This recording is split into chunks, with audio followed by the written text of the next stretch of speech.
I'm a 24-year-old guy, and I was single for a while, and on the night I got a little buzzed, I downloaded Tinder.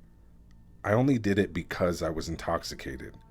I know through my friends how unsuccessful online dating can be. I set up my profile, swiped through a little bit, and went to bed. The next day, I saw I had a few matches. Not gonna lie, it was kinda exciting.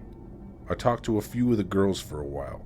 Most of the conversations led to nowhere, except for Melissa. Very cute in her pictures.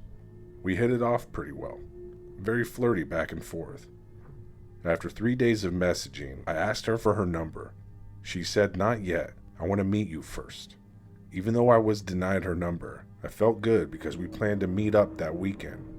On that Saturday, we met at a local bar and grill, and there actually seemed to be chemistry between us, like in our text messages. One thing I noticed though, she did talk a lot. Not just a lot, but fast. The words per minute she spoke, and being fidgety, should have been a red flag. But I looked past that because she was attractive, and our date went really well. She wanted me to follow her to her place. I started thinking I should have done this Tinder thing a long time ago. So we each got in our car, and I followed her. I'm getting really excited at this point.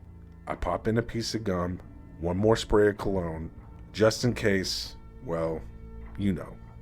Now, I remember Melissa saying she didn't live too far away, but I'm now following her on some road outside of town. It's dark at this point. There's nothing but wide open land and cornfields. You could say this is where I become a little concerned. Not seeing many homes out here, and not sure how much farther, I thought about turning around, but then she turns on a dark, bumpy road. When we turned, I noticed there was not a mailbox by the road. A small detail that I'm becoming hyper aware of. I'm now squinting through the darkness, trying to avoid huge potholes left and right. I'm not feeling great about this for 3 reasons. This doesn't seem like a driveway, there was no mailbox, and now Melissa is not pulling up to a house, but rather to an old-looking barn with no lights on. I come to a stop about 30 yards behind her. She gets out of her car and runs into the barn. I'm sitting in my car, not moving, wondering what the hell is going on. 20 seconds after she runs into the barn, I pull out my phone to message her. Just as I'm doing that, 3 men come running out of the barn wearing Halloween masks and holding baseball bats. I just react by shifting into reverse and slam on the gas.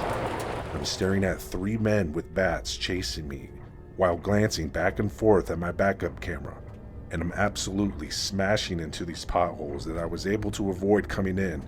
But with the speed I was going, I hit one of the biggest potholes so hard. My head hit the ceiling and I heard one of my tires pop. Now my steering is extremely difficult, but I keep going, just trying to get to the main road as my car is getting completely destroyed. Once I finally get on smooth pavement, put it in drive, and the 3 men give up chasing me and sprint back to the barn. I'm sure I'm in the clear at this point, but driving my car seems to be my biggest challenge. I know my back tire is flat, my alignment is completely out of whack, and now I smell something burning. I can't go over 20 miles an hour without losing control. My heart stops. I see in my rearview mirror a car's headlights pull out from the barn. I have about a half-mile head start on them, but because my car is basically totaled, there's no way I can speed away. I see them gaining on me, and I did the only thing I could do. There was a bend in the road where we couldn't see each other for a brief moment. I took that opportunity to turn my lights off and pulled off the road and drove into a cornfield, unable to see anything. I only hear the crops hitting my car. I drive about 50 yards in, turn off my car, and pray they don't see me. 20 seconds pass, and I can hear a car speed by.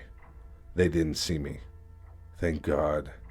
If I didn't pull over as I did, they definitely would have caught up to me, and I don't even want to think what they would have done to me. I sat in my car for an hour, trying to calm myself down and think how to get out of here. I eventually called the tow truck and had him take me to my home. $1,200 in damages to my car didn't seem so bad to what could have been.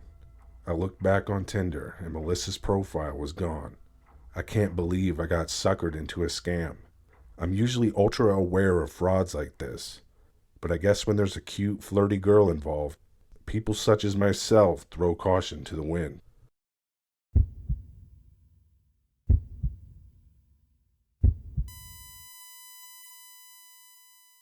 I'm a 29-year-old guy and struggle in the dating department. I have a decent job, but to be honest, I'm not the best looking and lack confidence in talking to women. Downloading Tinder seemed to be a good option for me. The first interactions are through text messages, way less intimidating than approaching a woman at a bar. After a week, I had only 3 matches. Tried to talk to them, but got nowhere. Now I was thinking this was a bad idea because they only see a picture of me, which again is not in my favor. And most people take less than a second to decide if they're interested or not.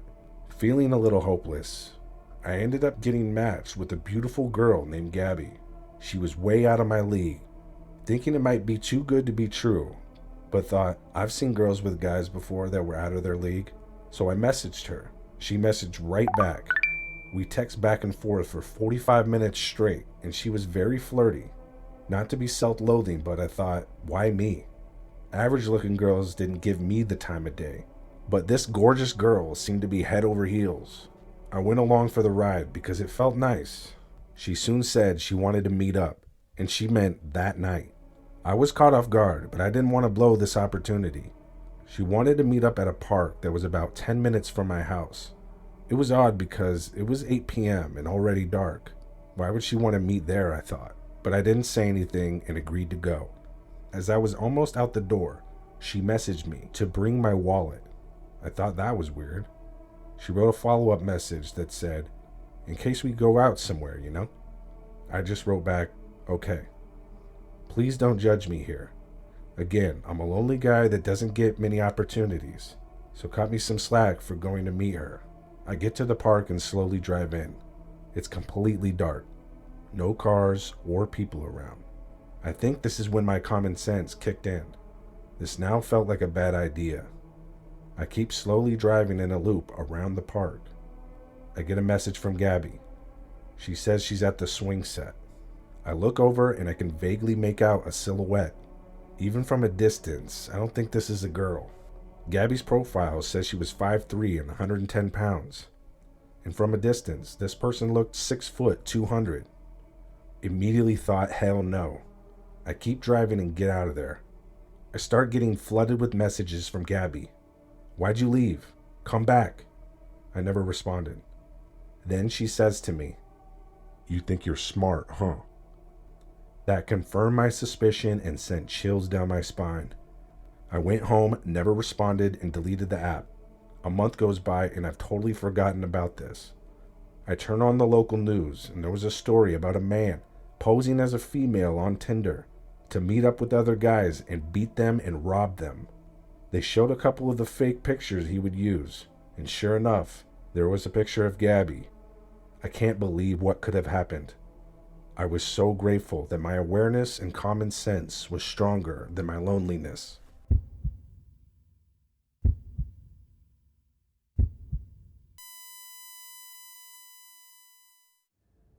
As a 26-year-old female, I've gone on about 5 Tinder dates before. I always had a good experience with it. Never understood why it got such a bad rep until recently. I agreed to go on a date with an older man. He was 35, very athletic, and funny through text messages. We planned on meeting at this local bar. It was a bar I frequented because I lived within walking distance and never had to worry about drinking and driving. When we met, we instantly hit it off. He was even better looking in person, and so funny. Couldn't believe he was still single. We had a drink with our dinner, and after we ate, the conversation was still flowing so nicely. So we ordered another drink, and another, and another. Not sure exactly how many drinks we had, but I was feeling pretty good. We drank and talked for almost 3 hours at this point. The bar was soon to close.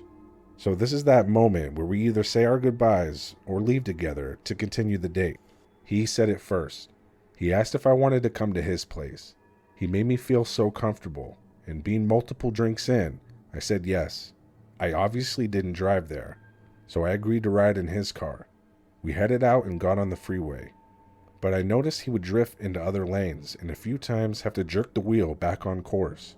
I'm thinking maybe this wasn't a good idea because of how much we drank. He looks in his mirror and says, "Damn it." Highway Patrol noticed his erratic driving and pulled us over. When we came to a stop, before the officer came to the window, he whispered to himself, "They finally got me." I didn't say anything, just had a puzzled look on my face. The officer came to the window and he handed him his license to run in the system. When the officer came back, he immediately asks him to step out of the car and arrests him. I'm then questioned on how I know him and what we were doing. He seemed to have a hard time believing me that this was our first time ever meeting. I ask him what is going on.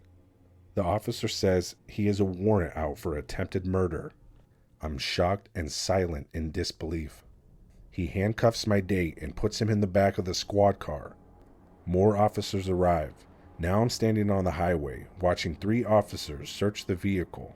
In the trunk, they find rope, duct tape, and a set of kitchen knives.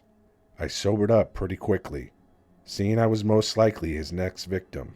The officer looked at me and says, "Looks like drinking actually saved your life tonight. If he wasn't driving so erratically, I wouldn't have pulled him over, and he might have taken you home and killed you."